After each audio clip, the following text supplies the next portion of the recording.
नमस्कार दोस्तों, आपका एक बार फिर से स्वागत है। आज हम लोग अर्थशास्त्र में चैप्टर नंबर 3 पढ़ने जा रहे हैं और जिस चैप्टर का नाम है मुद्रा और बैंकिंग। मुद्रा शब्द से आप लोग भली भांति परिचित हैं। छोटे सा बच्चा भी जो है उसको ही पता है कि मुद्रा धन पैसा क्या होता है। लेकिन क्या आप उस समय की कल्पना कर सकते हैं जब मुद्रा का अस्तित्व ही नहीं था? तो उस समय लोग वस्तुओं का लेन देन कैसे करते थे? तो कुछ लोगों को ध्यान होगा, क्योंकि पिछड़े गांवों के इलाकों में अभी भी ये पद्धति का प्रयोग किया जाता है। उस समय जब मुद्रा का अस्तित्व नहीं था, तब लोग अपने पास जो वस्तुएं थी, जैसे मान लो किसान जो है वो गेहूं का उत्पादन करता है, तो वो ज़्यादा उत्पादन करता है, अपनी आवश्यकता से अधिक गेहूं का उत्पादन करता है। और बाद में जो एक्स्ट्रा गेहूं है उसको दे करके किसी से चावल लेना है, किसी से जूते लेने हैं, किसी से मटका लेना है, किसी से कपड़े लेने हैं। इस तरह से वस्तुओं का लेन देन करके आवश्यकता जो है वो पूरी की जाती थी। लेकिन उस पद्धति के अंदर बहुत सारी समस्याएं थी। इस वजह से नई पद्धति मुद्रा की खोज करनी पड़ी। आज हम लोग जो पहला क्वेश्चन पढ़ने जा रहे हैं वो है 5 नंबर का क्वेश्चन, आपके एग्ज़ाम के लिए, बोर्ड के लिए वेरी वेरी IMP है। और वो क्वेश्चन वही है, वस्तु विनिमय प्रथा का अर्थ और मर्यादा। ये वस्तु विनिमय प्रथा क्या है? जब मुद्रा का अस्तित्व नहीं था, ये तब प्रथा ज़्यादा प्रचलित थी, अभी बहुत कम प्रचलित है। अर्थ पे आते हैं सीधा। वस्तु या सेवा के बदले में अन्य वस्तु या सेवा प्राप्त करने की प्रथा।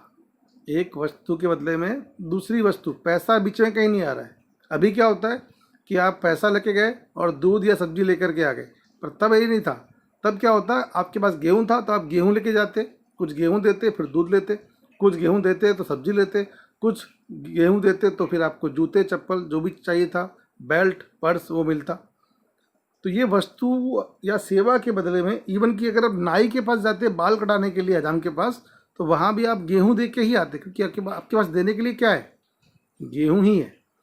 तो इसलिए वस्तु या सेवा के बदले में वस्तु या सेवा प्राप्त करने की या प्रदान करने की प्रथा जो है उसको हम कहते हैं वस्तु विनिमय प्रथा। प्रथा शब्द का मतलब क्या? कोई भी ऐसा सिस्टम जो सालों साल तक चलन में हो, उसको हम लोग उस सिस्टम को प्रथा कहते हैं। जैसे घूंघट प्रथा, सती प्रथा, दहेज प्रथा। तो जो पुराना सिस्टम चला आ रहा है अभी तक, उसको हम लोग प्रथा शब्द से नवाजते हैं। तो प्रथा रहेगा। अब इसके अंदर आगे बढ़ते हैं कि क्या क्या समस्याएं हैं। कुछ कमी रही होगी, इसीलिए आज के समय में वस्तु विनिमय प्रथा हट गई है। उसकी जगह पे क्या चल रहा है? उसकी जगह पे चल रहा है मुद्रा विनिमय प्रथा। रुपए दे करके हम वस्तु लेते हैं सभी लोग। तो क्या कमियां हैं?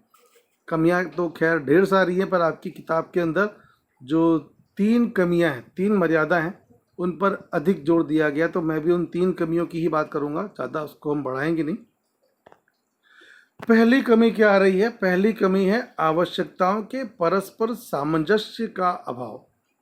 आपको एक शब्द का अगर मतलब समझ में आ गया तो ये मुद्दा क्लियर हो जाएगा, और वो शब्द है परस्पर सामंजस्य। परस्पर सामंजस्य मतलब कि कोऑर्डिनेशन। एक दूसरे व्यक्ति के साथ में कोऑर्डिनेशन होना जरूरी है वस्तु विनिमय प्रथा के अंदर। कैसे? समझाता हूँ आपको मैं, कि जैसे आपके पास गेहूं है और आपको चावल लेना है, तो आपको कितने काम करने हैं? तो पहला तो आपको ऐसा व्यक्ति ढूंढना है जिसके पास चावल हो। पर क्या आपने ऐसा व्यक्ति ढूंढा जिसके पास चावल है तो आपका काम हो गया? तो जवाब है नहीं, काम आपका नहीं हुआ है। क्योंकि आपको व्यक्ति ढूंढना है ऐसा जिसके पास चावल हो और जिसे गेहूं की आवश्यकता हो। मतलब कि आपके पास गेहूं है, आप चावल ढूंढ रहे हैं, तो ऐसा व्यक्ति ढूंढो जिसके पास चावल हो और वो गेहूं ढूंढ रहा हो। दोनों की जो इच्छाएं हैं वो एक दूसरे से मेलजोल खाएंगी, मैच होंगी, तभी आप वस्तु का लेन देन कर पाओगे। और जो हमेशा हो पाए ये संभव नहीं है। जैसे कि आपके बगल में गांव में कोई दूध वाला है, उसको आपने जाके गेहूं दिया, बदले में दूध लेते हो, पर आपसे पहले कोई और गेहूं देके दूध ले गया, तो उसके पास तो गेहूं पहले से ही है। तो आपको दूध तो चाहिए था उससे, पर उससे आपका गेहूं नहीं चाहिए, तो आपका लेन देन हो पाएगा? नहीं हो पाएगा। तो परस्पर सामंजस्य जो है वो होना चाहिए, और ये एक बहुत बड़ी समस्या थी वस्तु विनिमय प्रथा के अंदर। समस्या नंबर 2 क्या है? समस्या नंबर 2 है मूल्य के संग्रह की समस्या। मूल्य मतलब वैल्यू, वैल्यू को स्टोर करके रखने की समस्या। अभी हम क्या करते हैं, हमारे घर के अंदर सोने चांदी या फिर पैसे रुपए हम तिजोरी में रखते हैं या फिर बैंकों में रखते हैं, या फिर हम अपने साथ में जाते हैं तो क्रेडिट कार्ड जो है वो भी एक वैल्यू है, मुद्रा है। या तो आजकल तो मोबाइल है, पेटीएम, वो भी एक मुद्रा है। पर पहले के समय में मुद्रा क्या थी? पहले के समय में मुद्रा थी आपके घर का अनाज, आपके घर के पशु, या फिर कपड़े, या कुम्हार के लिए मटके, मोची के लिए जूते। यही मुद्रा थी, क्योंकि इनको दे करके ही वो अपनी आवश्यकताओं को पूरा किया करते थे। तो यहाँ पे समस्या ये है कि आप क्या अनाज को बहुत लंबे समय तक संग्रह कर सकते हो? तो जवाब फिर से आया नहीं। क्यों नहीं?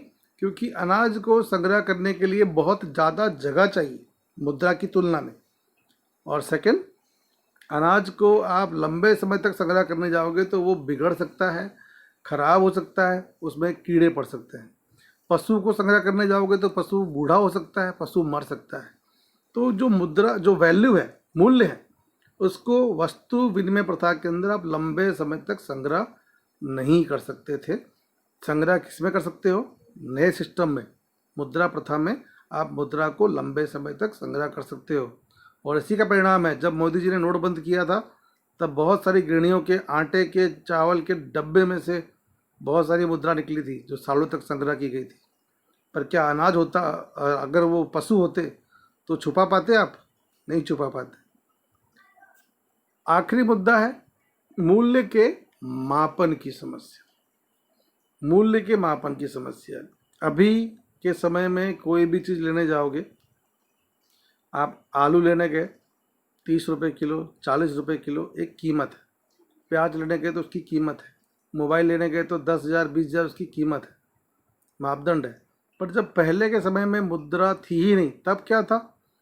तब किसी को अगर आलू लेना है तो उसकी कीमत अलग अलग रूप में होती थी। अलग अलग मतलब कि जिसके पास गेहूं है वो बोलता है कि भाई कितना गेहूं दूंगा तो कितना आलू दोगे। जिसके पास कपड़ा है वो बोलेगा कितना कपड़ा दूंगा तो कितने आलू दोगे। जिसके पास दूध है वो बोलेगा कितना दूध दूंगा तो कितने आलू दोगे। तो एक वस्तु का मूल्य अलग अलग वस्तुओं के अंदर अलग अलग होता था। ये सब याद रखना, ये सब समझना बहुत बड़ा एक टास्क था, बहुत मेहनत का काम था जो हो नहीं पाता था। इसलिए भी एक ऐसी चीज़ ढूंढनी थी जिसमें सबको समानता या सबको समझ में आ जाए, और इसीलिए मुद्रा की आवश्यकता उत्पन्न हुई। तो ये 3 मुद्दे जो है वो हैं वस्तु विनिमय प्रथा की मर्यादाएं। और किताब में थोड़ा विस्तार से है, तो किताब के हिसाब से आप देख लेना। आपको एक बार फिर से बता दूं आपको मैं कि परस्पर सामंजस्य क्या मतलब था उसका, कि आपको गेहूं के बदले चावल चाहिए, तो ऐसा इंसान ढूंढना है जिसके पास चावल भी है और उसको बदले में गेहूं चाहिए। तो ये एक समस्या थी। संग्रह की समस्या, आप अनाज को, पशुओं को लंबे समय तक संग्रह नहीं कर सकते थे, इसके लिए भी मुद्रा की आवश्यकता उत्पन्न हुई। और तीसरा कि कोई एक चीज़ लेनी है आपको, तो गेहूं के बदले में कितनी कीमत, चावल के बदले में कितनी कीमत, नमक के बदले में कितनी कीमत, ये सब ज्ञात करना बहुत मुश्किल था। इसलिए एक सर्व सामान्य मापदंड की आवश्यकता थी जो नहीं मिल पा रहा था, और इसके लिए मुद्रा की जो खोज है वो करनी पड़ी, जो हम मुद्रा के बारे में आगे पढ़ने वाले हैं। ठीक है, तो ये हो गया आपका चैप्टर नंबर 1। 5 नंबर में एग्जाम के अंदर आ सकता है, 5 में नहीं आया तो शॉर्ट में 3 नंबर में, सेक्शन डी के अंदर ये 3 नंबर में पूछा जा सकता है आपको। आगे बढ़ते हैं हम लोग। आगे हम आ गए मेन टॉपिक दूसरा हमारा, कि अगर आखिर में वस्तु विनिमय प्रथा, जिसको हमने कहा था, इंग्लिश में कहते हैं बार्टर सिस्टम और गुजराती में कहते थे साटा पद्धति, उसकी कमियां थी, और उसकी कमियों की वजह से हमें मुद्रा जो है उसकी खोज करनी पड़ी। तो मुद्रा की खोज कैसे हुई, क्या क्या नाम थे, प्राचीन समय में क्या था, उसका विकास धीरे धीरे क्या हुआ, स्वरूप कैसे बदला, वो सब यहाँ पढ़ेंगे। और ये भी आपको सेक्शन डी में 3 नंबर में आ सकता है। सबसे पहले पशुओं का उपयोग मुद्रा के रूप में होता है। अगर आपने पुराने कहीं धारावाहिक देखे हो, ऐतिहासिक सीरियल, तो वहाँ पे जो राजा महाराजा हैं वो दान भी करते थे। तो पशुओं का इतने घोड़े दान कर दिए, इतने हाथी दान कर दिए, या फिर इतनी गाय दान कर दी, तो वो धन हुआ करता था। कुछ और समय बीता तो लोग सोने के सिक्के, असरफियाँ दान करने लगे। तो पशु जो है वो सबसे पहले मुद्रा के रूप में प्रयोग होते थे। पर पशुओं में भी जो खास है, जो आईएमपी है, उसका ध्यान रखना आप लोग, ये भूलना नहीं है आपको कि पशुओं में विशेष रूप से गाय जो है उसे धन माना जाता था। तो गाय का महत्व अभी तो है ही, पर प्राचीन समय से भी गाय का महत्व बहुत ज़्यादा रहा है। और ये एक आईएमपी क्वेश्चन है, 1 नंबर में आपको आ सकता है। देन अनाज का उपयोग पशुओं के लेन देन में होता था कि अगर आपको पशु खरीदना है तो आप अनाज दो, बदले में पशु मिल जाएंगे, फिर पशु दो, बदले फिर अनाज मिल जाएगा। तो ये जो प्रथा है वो चलती आ रही थी। फिर दो चीज़ें आ गई, पशु और अनाज। ये दोनों पहले मुद्रा की जगह प्रयोग होते थे, मुद्रा की जगह प्रयोग होते थे। देन पशुओं की मर्यादा के कारण, पशुओं की मर्यादा क्या है, पशुओं का लेन देन लंबे समय तक क्यों नहीं कर सकते, क्योंकि पशुओं को रखना है तो उनको चारा पानी देना पड़ेगा। सेकंड, समय के साथ साथ पशु जो है वो बूढ़े भी होंगे, तो पशुओं का उपयोग आप धन की जगह पे नहीं कर सकते। तो इसके लिए फिर खोज किसकी हुई, फिर खोज हुई कीमती पत्थर। जब भी कीमती पत्थर कहा जाता है तो कोई पत्थर के बारे में मत सोचो, सोना चांदी जो है उनका प्रयोग शुरू हुआ मुद्रा की जगह पर। देन राजाशाही में जब किंग लोग आए, राजा लोग आए, तब सोने चांदी जो थे उनका चलन शुरू हुआ। और वर्तमान सरकार, अब वर्तमान समय में हम सब जानते हैं कि ना तो सोने का सिक्का चल रहा है ना ही चांदी के सिक्के चल रहे हैं। तो क्या चल रहा है वर्तमान समय में, जो भी देश है वहाँ की सरकारें मुद्रा को छापती है। वहाँ की जो मध्यस्थ बैंक है, जैसे भारत की बैंक जो है आरबीआई है, रिजर्व बैंक ऑफ इंडिया है, वो मुद्रा छापती है। और वो जो मुद्रा छापती है वो लोगों के पास में आती है और उसकी वजह से वस्तुओं का लेन देन होता है। तो ये हुआ वर्तमान। इसको था मैं रिवीजन एक बार कर दूं, क्योंकि रिवीजन इसलिए ज़रूरी है क्योंकि शुरुआत कहाँ से कर रहे थे हम, शुरुआत ये कर रहे थे कि मुद्रा का मतलब क्या होता है। मुद्रा का मतलब कि हम किसी को दें कोई भी चीज़ और बदले में हमको हमारी चीज़ मिल जाए जो भी हमें चाहिए, तो वो मुद्रा कहलाएगी। ये नॉर्मल चीज़ है कि आप किसी को कुछ दे रहे हो, उसके बदले में आपको आपकी आवश्यकता मिल जा रही है। आप किसी को सिक्का दे रहे हो, नोट दे रहे हो, चेक दे रहे हो, सोने दे रहे हो, चांदी दे रहे हो, लेकिन सामने आपको आपकी इच्छा पूरी हो रही है, तो जो भी आप दे रहे हो मुद्रा कहलाएगी। तो पहले क्या होता था, पहले हम देते थे पशु में भी विशेष रूप से हम देते थे गाय, और गाय के बाद फिर चलन आया अनाज का भी लेन देन हुआ करता था। और फिर अन्य पशुओं में कमी थी, पशुओं की डेथ होती थी, पशुओं को चारा देना पड़ता था, इसलिए उसकी जगह पे आगे कीमती पत्थर अर्थात सोने और चांदी के सिक्के, उनका चलन हुआ। लेकिन हम अगर फिलहाल की बात करें, हाल फिलहाल की, तो वर्तमान समय में जो सरकारें मुद्रा छापती हैं, हम उसका ही प्रयोग मुद्रा के रूप में करते हैं। ठीक है, कई जगह पे लोग हैं ऐसे अभी भी जो सोने चांदी जो है उसको गिरवी रखते हैं, ये काम भी चल रहा है, तो उसकी हम बात बाद में करेंगे। तो इस तरह से अब हम लोग आ गए हैं आईएमपी क्वेश्चन, मुद्रा का अर्थ और मुद्रा के कार्य। काफ़ी आईएमपी है, मुद्रा का क्या क्या अर्थ है और मुद्रा के क्या कार्य हैं, हम उनकी चर्चा करते हैं। मुद्रा के अर्थ की व्याख्या थोड़ी सी आपको समझाई थी मैंने इनडायरेक्टली, अब यहाँ पे डायरेक्टली है, थोड़ा इसको हटा दूँ। प्रोफेसर मार्शल ने क्या कहा है, प्रोफेसर मार्शल के अनुसार किसी भी समय किसी भी स्थान पर बिना किसी संशय या जांच पड़ताल के जिसके द्वारा वस्तुओं और सेवाओं का विनिमय हो सके उसे मुद्रा कहते हैं। सब चीज़ों का मतलब निकल रहा है कि ऐसी कोई चीज़ आपके पास में हो जिसको अगर आप दो तो सामने वाला बिना कोई डाउट के आप उससे जो वस्तु मांग रहे हो वो आपको दे देगा। तो वो क्या है, वो है करेंसी, वो है मुद्रा।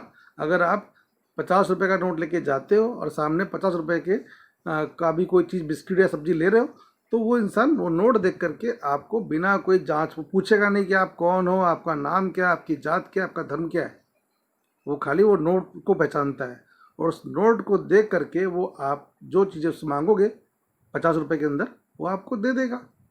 तो ऐसी कोई भी चीज़ जो आप किसी को दो और सामने वाला इंसान बिना किसी शक के, बिना किसी जांच के आपकी आवश्यकता को पूरा कर दे, तो ऐसी वस्तु को हम कहते हैं मुद्रा, मनी या करेंसी।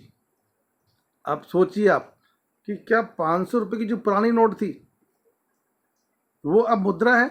तो वो मुद्रा नहीं है, क्योंकि वो अब कैंसिल हो चुकी है। तो वो संशय के घेरे में आएगी, वो शक के घेरे में आएगी, तो मुद्रा नहीं है। मुद्रा में सिम्टम क्या, मुद्रा के अंदर लक्षण क्या होने चाहिए? मुद्रा का लक्षण ये आया कि सामने वाला व्यक्ति उसको स्वीकार करे, उसको ले करके बिना और किसी जांच के आपकी आवश्यकता को पूरी करे। ठीक है। प्रोफेसर रॉबर्टसन, जो एक मुद्दा मार्शल ने छोड़ दिया था, उसके ऊपर इन्होंने जोड़ दिया है कि ऐसी कोई चीज़ जो सर्व स्वीकृत हो, वस्तुओं और सेवाओं के बदले में जो सर्व स्वीकृत हो वह मुद्रा है। मुद्रा खाली दो लोगों में चल रही हो और मैंने आपको दी और आपने मुझे दी और हम लोग समझे कि चलो ये हमने एक सिग्नेचर कर दिया दस्तावेज कोई, पर वो मुद्रा सबके लिए नहीं है। सर्व स्वीकृत पूरे देश के लोग मानते हो कि ये चीज़ है और इसके बदले में वस्तु और सेवा मिल सकती है, तो उसे हम मुद्रा कहेंगे। तो रॉबर्टसन की व्याख्या थोड़ी सी और आसान है, वस्तु और सेवाओं के बदले में जो सर्व स्वीकृत हो, जो सब लोग मानते हो और वस्तु सेवा उसके बदले में देते हो, तो उसे हम लोग मुद्रा कहेंगे। तो यह है मुद्रा की एक सामान्य सी व्याख्या। अब इसमें हम आगे बढ़ते हैं। मुद्रा के कार्य जब बोलने जा रहा हूं मैं आपको, तो आपके ध्यान में वस्तु विनिमय प्रथा की जो कमियां हैं, मर्यादाएं हैं, वो आपके ध्यान में होनी चाहिए, क्योंकि काफ़ी संबंध उसका नज़दीक का इनसे रहने वाला है। पहला है विनिमय के माध्यम के रूप में। विनिमय शब्द का मतलब एक्सचेंज, लेन देन। मुद्रा की मदद से वस्तुओं का लेन देन आसानी से हो सकता है। मैं पहले पढ़ देता हूँ उसको। लेन देन के लिए, आवश्यकता पूर्ति के लिए, वर्तमान और भविष्य की आवश्यकता की पूर्ति के लिए। तो इस तरह से विनिमय के माध्यम के रूप में, विनिमय आप जाकर के मुद्रा किसी को दोगे और आपकी जो भी आवश्यकता होगी, आपको दवा चाहिए, आपको इवन की दुआ भी चाहिए। अगर आपको गरीब से दुआ चाहिए तो आप पैसे दोगे, बदले में दुआ मिलेगी। तो दवा चाहिए, सब्जी चाहिए, या जो भी चीज़ें हैं, अगर आप वो पैसे दोगे, मुद्रा दोगे, तो आपकी जो आवश्यकता है वो पूरी हो जाएगी। नेक्स्ट कहा गया है भविष्य की आवश्यकता। आप मुद्रा की मदद से भविष्य की जो आवश्यकता आपकी होने वाली, हम लोग घर में मुद्रा रखते हैं संभाल करके, कि ना करे नारायण कभी किसी की तबीयत खराब हुई तो हम अचानक कहाँ जाएंगे? तो हमारे काम कौन आएगा? पड़ोसी या दोस्त या भाई बाद में आएगा, सबसे पहले हमारे काम पैसा आएगा। तो इसके लिए उस पैसे की मदद से हम अपनी वर्तमान की और अपनी भविष्य की आवश्यकताओं को हम पूरा कर सकते हैं। तो मुद्रा का प्रमुख कार्य, सबसे प्रमुख कार्य है विनिमय। लेन देन मुद्रा की मदद से आसानी से हो सकता है। और याद रखिए पिछले वाला, उसमें परस्पर सामंजस्य की कोई आवश्यकता नहीं है। पैसा हर व्यक्ति लेगा, सब्जी वाला भी लेगा, दूध वाला भी लेगा, गेहूँ, चावल, किराना, हर इंसान पैसे का स्वीकार करता है। तो जो समस्या पहले थी वो समस्या यहाँ पर नहीं। सेकंड जो समस्या फिर वहाँ पे थी, मूल्य के संग्रह के रूप में आप पशुओं और अनाज का संग्रह कम जगह में नहीं कर सकते थे और लंबे समय तक नहीं कर सकते थे। क्यों? क्योंकि उनके खराब होने का, नष्ट होने का खतरा था। लेकिन यहाँ पे क्या है, मुद्रा जो है उसको आप कम जगह पे, अगर कागजी मुद्रा है, आजकल तो सरकार ने और राहत कर दी है। पहले किसी को देना हो 20 लाख रुपए तो 10-10 लाख के 2 सूटकेस लेने पड़ते थे, क्योंकि नोट 1000 की आती थी। अब तो नोट 2000 की हो गई है, तो आपका एक ही सूटकेस में काम हो जाएगा। तो मूल्य का संग्रह आप जेब के अंदर, आप अपने जेब के अंदर 2 लाख रुपए आसानी से रख लोगे। जेब के अंदर 2000 की जो नोटें हैं, 100 नोट आपके आ जाएगी, तो 2 लाख रुपए आपकी जेब में आ जाएगा। लेकिन क्या आपकी जेब में 2 लाख का अनाज आ पाएगा? आपकी जेब में 2 लाख के पशु आ पाएंगे? आपकी जेब में 2 लाख के सीमेंट, रेती कुछ आ पाएगा? नहीं आ पाएगा। तो मुद्रा जो है उसको आप कम जगह पे और लंबे समय तक आप संग्रह करके रख सकते हैं। पशु जो है वो मर सकते हैं, अनाज जो है बिगड़ सकता है। तो इसके लिए ये एक और लाभ है। और जो तीसरी समस्या थी, अगर आपको याद हो, मैं आपको बिना देखे बोल दे रहा हूँ, समस्या जो तीसरी थी वो समस्या थी मापदंड की। तो मापदंड के रूप में फिर से कहा जा रहा है, जैसे कोई भी चीज़ भारी है, ज़्यादा या कम, ये कैसे पता चलेगा? वजन से, किलो में। कोई भी चीज़, कोई भी जगह बहुत दूर है तो कैसे मालूम पड़ेगा? मीटर में या किलोमीटर में। कोई भी चीज़ बहुत गर्म है तो सेल्सियस में या फ़ारेनहाइट मालूम पड़ेगा। इसी तरह से दो चीज़ों में से कौन सी चीज़ ज़्यादा कीमती है, ये मालूम पड़ेगा आपको उसकी कीमत से, मुद्रा से। तो अब आप नाप सकते हैं। अगर लग रहा है कि भाई ये आलू है 1 किलो और ये 1 किलो प्याज है, तो ये ठीक है, दोनों 1-1 किलो है, वजन में दोनों बराबर हैं, पर दोनों में कीमती कौन है? तो इसके लिए आपको पूछना पड़ेगा भाई कितने का आलू? तो उसने कहा आलू 40 रुपये किलो। प्याज कितना? 20 रुपये किलो। तो कीमती क्या हुआ? आलू हुआ। मालूम कैसे पड़ा? मुद्रा से मालूम पड़ा। तो मुद्रा जो है वो अब एक समान मापदंड हो गया है, और मुद्रा की मदद से कौन सी चीज़ ज़्यादा कीमती है, कौन सी चीज़ कम कीमती है, ये आप पता कर सकते हैं। तो ये मुद्रा के 3 कार्य महत्वपूर्ण थे। हम तीनों कार्य की बात फिर से करते हैं। पहला कार्य आपको दिखेगा नहीं यहाँ पर, तो ये है विनिमय के माध्यम के रूप में पहला कार्य, वस्तुओं का लेन देन करने में मुद्रा सहायक है। सेकंड, मूल्य का संग्रह करने के लिए, वैल्यू जो है, अनाज का संग्रह नहीं कर सकते थे लंबे समय तक, लेकिन अब हमारे पास पैसा है, उस पैसे को लंबे समय तक संग्रह कर सकते हैं। वो बिगड़ेगा नहीं, वो खराब नहीं होगा, और उसके लिए बहुत जगह भी नहीं चाहिए। और तीसरा, कोई भी वस्तु कितनी कीमती है ये पता करना है, तो ये भी आप मुद्रा की मदद से अब कर सकते हैं। तो ये हुआ मुद्रा के प्रमुख कार्य। ठीक है, अब हम देखेंगे कि मुद्रा के कार्य तो देख लिए, 3 कार्य हैं, पर मुद्रा के टाइप्स कितने हैं, और ये भी क्या IMP क्वेश्चन है, मुद्रा के प्रकार कितने हैं। प्राचीन समय से लेकर के अब तक मुद्रा ने जो भी अपने चेहरे बदले हैं उसके हिसाब से प्रकार किए गए हैं। तो आप ये मत सोचना कि अभी ये तो चलन में नहीं है, ये शुरू से लेकर के अब तक की बात हुई है। तो पहले जो मुद्रा है, वस्तु मुद्रा, वस्तुओं के अंदर वस्तु जो भी आपकी होती थी, वस्तु का हम लेन देन करते थे, तो इसके लिए वस्तु मुद्रा कहा गया। चाहे गेहूँ हो, चावल हो, ये सब मुद्रा हुआ करती थी। फिर स्वरूप बदला, तब पशु मुद्रा, पशुओं का प्रयोग हुआ मुद्रा के रूप में। और पशु में भी कौन सा पशु खास तौर से प्रयोग में लिया गया, तो वो है गाय। गाय का प्रयोग ज़्यादा हुआ।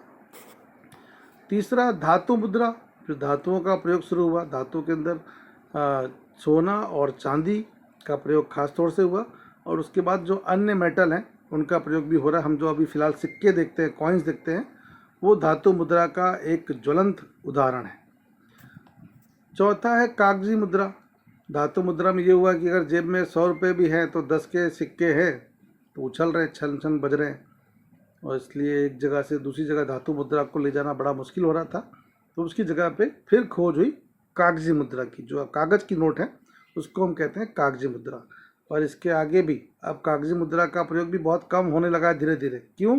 क्योंकि अब उसकी जगह पे आ गया है प्लास्टिक मुद्रा। प्लास्टिक मुद्रा ये क्या होगी? क्या प्लास्टिक के सिक्के होते हैं? जवाब है नहीं। प्लास्टिक मुद्रा मतलब कि कार्ड, बैंक से जो मिलता है आपका ATM कार्ड, इसमें 2 प्रकार होते हैं जो आप जानते हैं, या तो डेबिट कार्ड होगा या तो फिर होगा क्रेडिट कार्ड। तो ये जो क्रेडिट कार्ड है ये भी मुद्रा है। आप अगर जाते हो डीमार्ट या हैंडलूम कहीं भी, तो उस कार्ड को स्क्रैच स्वैप करवा करके आप अब पेमेंट कर सकते हो, जिसको हम कहते हैं प्लास्टिक मुद्रा। और अब इसके बाद जो छठा स्वरूप आ रहा है वो सबसे लेटेस्ट, जहाँ पे प्लास्टिक मुद्रा भी आपको नहीं चाहिए, तो वो है बैंक मुद्रा। थोड़ा लिखना रह गया, उसको हम ई-मनी भी कहते हैं, ई-मनी। अब वो क्या है? जो भी आपके मोबाइल के अंदर आपने एप्लीकेशंस, वॉलेट्स रखे हैं, पेटीएम है या भारत पे या फ़ोन पे इत्यादि जो भी है, ये सब कहलाते हैं ई-मनी। इसको हम कहते हैं बैंक मुद्रा।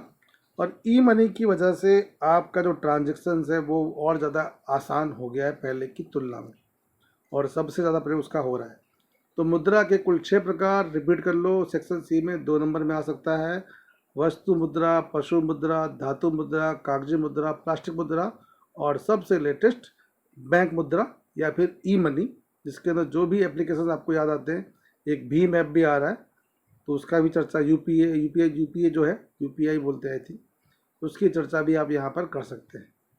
ठीक है, तो मुद्रा के कार्य थे और मुद्रा के प्रकार ये हम लोग पढ़ चुके हैं। अब इसके बाद हम पढ़ने जाएंगे मुद्रास्फीति क्या होती है, उसकी चर्चा करेंगे। ठीक है, बहुत बहुत धन्यवाद। जय हिंद, जय भारत।